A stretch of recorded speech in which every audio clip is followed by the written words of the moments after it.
شفاعت بھائی آپ سے ابتدا کرتا ہوں، یہ نظر بد ہے تو صحیح، اس پہ تو کوئی دو رائے نہیں ہے کہ وہ نہیں ہے. پہلے تو یہ فرما دیجئے کہ آپ اس کو نظر بد کو نظر بد ہی سمجھتے ہیں، اور پھر یہ سمجھا دیجئے کہ یہ نظر بد ہے کیا، لگتی کیسے ہے اور پتہ کیسے چلتا ہے؟ بسم اللہ الرحمن الرحیم. آپ کا ہر موضوع بڑا اہم ہوتا ہے اور ایک عوامی موضوع ہوتا ہے، اور یہ بھی بڑا اہم موضوع ہے. اگر ہم اس پر صحیح تفصیل سے روشنی ڈالیں گے تو لوگوں کو بہت زیادہ الجھنوں سے بچنے کا راستہ مل جائے گا. اب نظر بد اس کو کیوں کہتے ہیں؟ نظر بد اس لیے کہتے ہیں کہ اس نظر سے لوگوں کے اندر ایک برے اثرات، برے کیفیات پیدا ہو جاتی ہیں. یہاں تک کہ کچھ لوگ بیمار ہو جاتے ہیں، یہاں تک کچھ لوگ جو ہیں ان کے حواس کھو جاتے ہیں، بعض لوگ جو ہیں وہ نفسیاتی مریض ہو جاتے ہیں.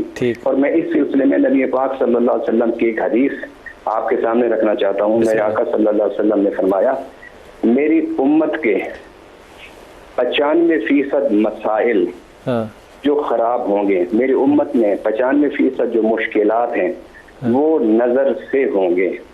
بات اس لیے کہہ دیتے ہیں کہ اس نظر کے نتیجہ اچھا نہیں ہوتا، اس لیے ہم اسے نظر بد کہہ دیتے ہیں. اور میرے آقا صلی اللہ علیہ وسلم نے فرمایا، لوگ جادو کو زیادہ مہلک اور خطرناک سمجھتے ہیں، جبکہ جادو سے زیادہ مہلک اور خطرناک جو ہے وہ نظر بد ہوتی ہے. یہ رسول پاک صلی اللہ علیہ وسلم کی جو حدیث ہے یہ مسلمانوں کے لیے، امت محمد کے لیے ہے؟ بالکل نہیں. یہ جس طرح ایک مطلب نظر کا لگنا اس حدیث پاک سے ثابت ہوتا ہے، کیونکہ مسلمان کے لیے سب سے اہم چیز یہ ہوتی ہے کہ وہ اپنے عقائد کی ابتدا قرآن و سنت سے کرتا ہے. بے شک. جب میرے آقا صلی اللہ علیہ وسلم نے ارشاد فرما دیا کہ نظر لگنے سے اثرات بد پیدا ہوتے ہیں جس پر نظر لگے، تو اس لیے ہمیں اس پر یقین رکھنا ہوگا کہ یہ ایک اثر کرنے والی چیز ہے. لیکن اس میں مبتلا غیر مسلم بھی ہوتے ہیں. فرض کریں اگر کوئی غیر مسلم بھی ہے اور وہ اگر کسی چیز کو نظر سے دیکھے، مطلب ایسی عجیب نظروں سے دیکھے گا، اس کو لگ بھی تو سکتی ہے یا نہیں؟ غیر مسلم کو، غیر مسلم کو بھی نظر لگ سکتی ہے اور غیر مسلم کی نظر بھی لگ سکتی ہے، کیونکہ یہ تو ایک انسانی کیفیات ہے نا. یہ تو ایک انسانی نفسیات ہے. میں آسوا کو بھی اس میں شامل کر لوں. آسوا آپ بھی فرمائیے گا کہ نظر بد آپ کی نظر میں ہے کیا؟ نظر بد اس کو تو برے اثرات کی وجہ سے کہتے ہیں، اور اس کے سمٹمز کیا ہوتے ہیں؟ جی بسم اللہ الرحمن الرحیم، نحمدہ و نصلی علی رسولہ الکریم، اما بعد فاعوذ باللہ من الشیطان الرجیم. بہت شکریہ مجھے دعوت دینے کا، اور میں کوشش کرتی ہوں کہ میں اس کو ڈیفائن کر سکوں. نظر بد، سب سے پہلے تو اس بات میں کوئی شک نہیں ہے کہ ہمارا اس پر یقین بھی ہے اور ہمارا عقیدہ بھی نظر بد کے مطابق موجود ہے، اور اس کا تذکرہ نبی پاک صلی اللہ علیہ وآلہ وسلم کی زندگی سے ملتا ہے، آپ کے ارد گرد کے ماحول سے ملتا ہے، آپ کی روایات اور حدیث میں سے ملتا ہے. اور اس کی جیسا کہ سیدنا عبادہ بن صامت رضی اللہ تعالیٰ، یہ ابن ماجہ کی حدیث میرا دل چاہتا ہے میں یہاں بیان کر دوں. فرماتے ہیں کہ میں نبی پاک صلی اللہ علیہ وسلم کے پاس ایک مرتبہ گیا تو آپ کی طبیعت کچھ ناساز تھی، اور پھر میں جب دیکھا واپس آیا تو اسی دن میں جب شام کو گیا تو آپ بالکل خوش و خضوع تھے، آپ کی طبیعت بالکل خوشادہ تھی. تو آپ نے پوچھا یا آقا صلی اللہ علیہ وسلم آپ کی طبیعت پہلے جب میں آیا تو کچھ ٹھیک نہیں تھی، اب اتنی جلدی آپ کیسے خوش و خضوع ہو گئے؟ تو آپ صلی اللہ علیہ وآلہ وسلم نے فرمایا کہ میرے پاس سیدنا جبرائیل علیہ السلام آئے اور انہوں نے مجھے دم کیا. وہ دم یہ تھا، بسم اللہ ارقیک من کل شیء یؤذیک من حسد ومن عین اللہ یشفیک. اس کا ترجمہ ہے اللہ کے نام سے میں تجھے دم کرتا ہوں ہر اس چیز سے جو آپ کو اذیت دیتی ہے، اور ہر حاسد کے حسد سے اور نظر بد سے. یہاں سے نظر بد کا جو ہے وہ وجود ظاہر ہوتا ہے. آپ میرے ساتھ رہیے گا، میں ڈاکٹر صاحب کو بھی شامل کر لوں. میں شامل پہلے کر لوں پھر میں اس کے اوپر آتا ہوں. ڈاکٹر صاحب آپ بھی اس پہ رائے دیجیے گا کہ نظر بد پہ آپ کی رائے. اس پہ ڈنائل تو کوئی نہیں ہے نا کہ ایسا ہے، لیکن اس کے سمٹمز کیسے ہیں اور کن کن چیزوں پہ اثرات کر سکتی ہے؟ دیکھیے، ایک اس طرح سے کہ طبیعت کا بغیر کسی ریزن کے خراب ہو جانا، کوئی نقصان ہونا اس طرح سے کہ وہ ایکسپیکٹڈ نہیں ہے. ایک ہوتا ہے کہ کوئی نقصان، کوئی اس کی ایکسپیکٹیشن ہوتی ہے یا متوقع ہوتا ہے کہ یہ بات ہوئی ہے تو اس سے یہ نقصان ان ایکسپیکٹڈ.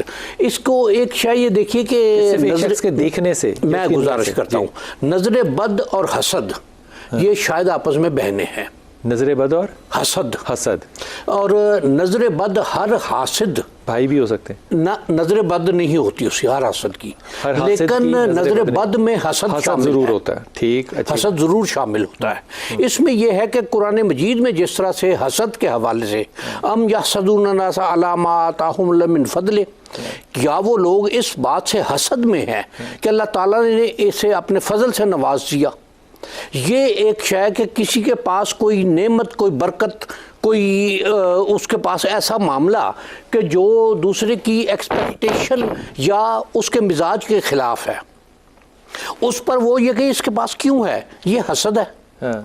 और उसमें अल्लाहुम्मा बारिक फ़ी, ये दुआ बताई गई कि इसके लिए जब इस तरह का मामला हो तो उसमें अल्लाहुम्मा बारिक फ़ी, बारिलहा, इसमें बरकत अता अल्लाह ताला ने माशाअल्लाह ला हौल वला कुव्वत इल्ला बिल्लाह भी वो भी है। और दो चीज़ें, एक चीज़ और देखिए कि रश्क और हसद, या हसद और रश्क, ये दो अपोजिट चीज़ें हैं और इनमें बड़ा बारीक सा फासला है। ठीक, हसद ये है कि ये शय इसके पास है, मेरे पास नहीं है, इसके पास क्यों है, ये डिजर्विंग नहीं है, यानी कि अल्लाह की बात पे राजी नहीं है जी। और रश्क ये है कि बारिलाहा तूने से नवाजा, तू मुझे भी नवाज इसके साथ, ये माशाअल्लाह ये रश्क है। वाह, एक ऐन खैर है, एक ऐन शर है। बड़ी अच्छी बात भी की। जाज़ भाई, आप इस पे क्या राय दीजिएगा मजमूई तौर पे? देखिए जी, इस पे तो सब हमारे उलमा ने भी, हमारी बहन ने भी, हमारे भाई ने भी, आप भी, कि इसमें तो कोई दो राय नहीं है कि जिस तरह स्याह और सफ़ेद के दरमियान वज़र, मगर नजर बद बेसिकली हमने इस पे बड़ा कम काम किया है। हमने ख़ासकर इस स्टेट पे, वहाँ पे यूरोप में अगर आप चले जाएँ तो उन्होंने इसके ऊपर बहुत जामे काम कर लिया था। ठीक, देखिए फ्रिक्वेंसी सब कुछ होती है, फ्रीक्वेंसी जी, फ्रिक्वेंसी सब कुछ होती है। आप जब भी किसी बंदे के लिए कोई ऐसी कोई एनर्जी प्रोड्यूस करते हैं जो कि नेगेटिव हो, पहले वो हसद बनता, फिर कीना बनती है और फिर बुग़्ज़ हो जाता। और जब आप देखते हैं तो आपकी आंखों से एक लेज़र बीम निकलती है जो कि उस ऑब्जेक्ट या उस आदमी पे पड़ जाती है। इनके देखना ज़रूरी है, देखना बहुत ज़रूरी है। ख्याल में नहीं हो सकता, ख्याल में भी हो सकता है, मगर उसके लिए उस बंदे का वो वाली फ्रिक्वेंसी का स्ट्रॉन्ग होना बहुत ज़रूरी है। कुछ ऐसे ऑब्जेक्ट हैं जो कुदरती तौर पर एक्टिवेट कर लेते हैं अपनी नेगेटिविटी की वजह से नज़र लगाना, और कुछ एग्जाम्पल इसको खुलिएगा ज़रा बात को। देखिए, पहले ज़माने में प्रोफेशनल ऐसे लोग होते थे जो नज़र लगाते थे, नज़र लगाने के लिए यूज़ होते थे। ऐसी यूदनें थी जी, और यूदनें भी थी। अभी यूरोप में, अभी इतनी पुरानी बात नहीं है, जब वो पकड़े जाते थे तो उनको कोर्ट में भी उल्टे पैर लाया जाता था। अच्छा। ताकि उनकी नज़र ना लगे, उनकी ईवल, जिसको नज़र कह दें, ईवल एक्ट कर दें, वो अपने अंदर ये डिसऑर्डर इतना एक्टिवेट कर लेते थे कि प्रिसाइजली अपने टारगेट पे हिट कर लेते थे। नेचुरली होती हैं या मेहनत करके बनते हैं? सर देखें, अगर कोई बंदा ग्रेटिट्यूड से दूर हो, मेरे अल्लाह ताला का सबसे बड़ा करम है कि जो उसने मैं अता किया हम उसका शुक्र अदा करें।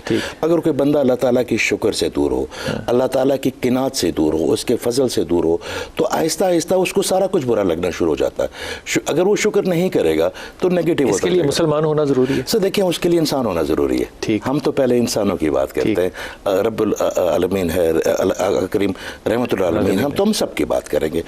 मैं जिस खित्ते में रहता हूँ वहाँ पे तो मुसलमान भी हैं, सिख भी है, हिंदू है, ईसाई है, सब क्रिश्चियन भी है, और वहाँ पे स्पेशली मैंने इसमें स्पेशलाइजेशन की है, जिसमें से ईवल आइडेंटिटी का भी एक चैप्टर था जी।